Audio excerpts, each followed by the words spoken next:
Welcome back to the second and the last part of this tutorial about watershed analysis in qGis. Now we have our digital terrain model in UTM projection, 1 meter resolution, and we can start with the second part, channel network and drainage basin analysis, through a dedicated plugin of SAGA. You open again the processing toolbox, you search for channel network, and under SAGA you will have this mask.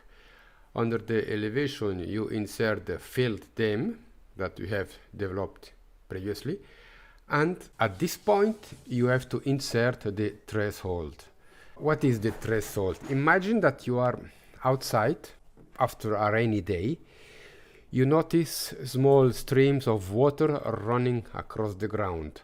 Some streams combine to make bigger ones, while the other one stops because they are so small, and they stop when they reach a dry path or flat path. It's like a rule that says only consider streams that are big enough and do not consider small streams. For example, if a stream has only a few drops of water, it might be ignored. But if a stream is composed by a lot of water, it grows. So this is the threshold. Now, in this case, I put 5. So I will have 5 types of streams, from the bigger one to the smallest one.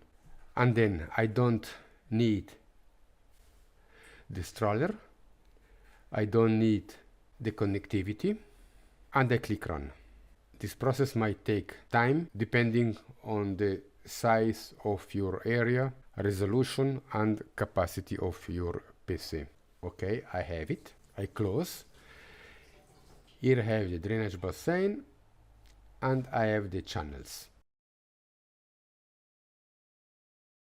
I deactivate everything except the channel, and I can see the streams. Inside you see you have the order. So we have the order from 1 to 5. Let's style it a little bit. Blue, categorized based on the order,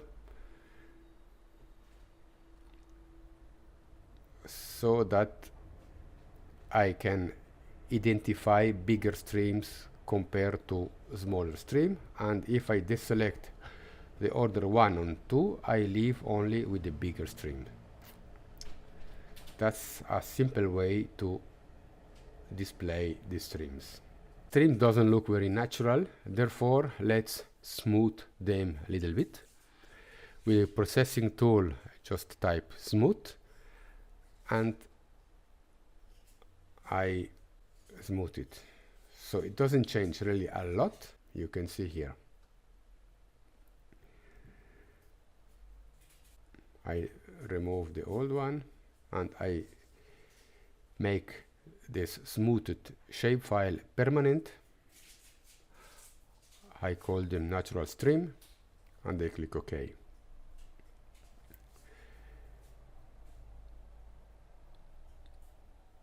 Again, I style it a little bit.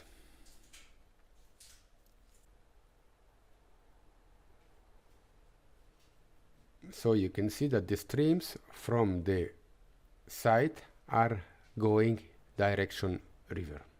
So let's style it. I have styled already that I'm going to show later how it works. These styles not only shows you a different color in relation to the order, but as well it shows a thicker value. How to do that? Just click on the editing button and copy and paste this command. So this only says that when the order is 1, the thickness is 0.2. When the order is 2, thickness 0.4, so on, until order 5, thickness 1. So bigger stream are thicker and more blue. I change the color based on the category, again on the blue, classify, take away the last one and apply and OK. So now I have a clearly defined stream network where you can visually identify big streams and small streams based on the digital terrain model.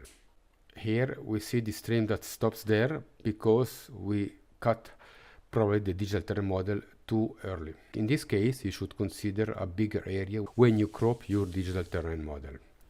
And now let's display the watershed. We have two types of watershed, in vector format and in raster format. Let's see the vector format. We open the vector format. We style it a little bit. We take away the border. We do it a little bit transparent. And we categorize it based on the ID, for example. There are plenty of watersheds.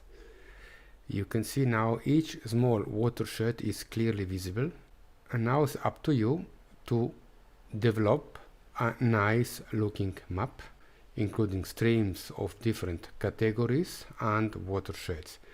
Keep in mind that for each watershed you can identify the size, therefore you could theoretically also know the amount of water flowing through the channel.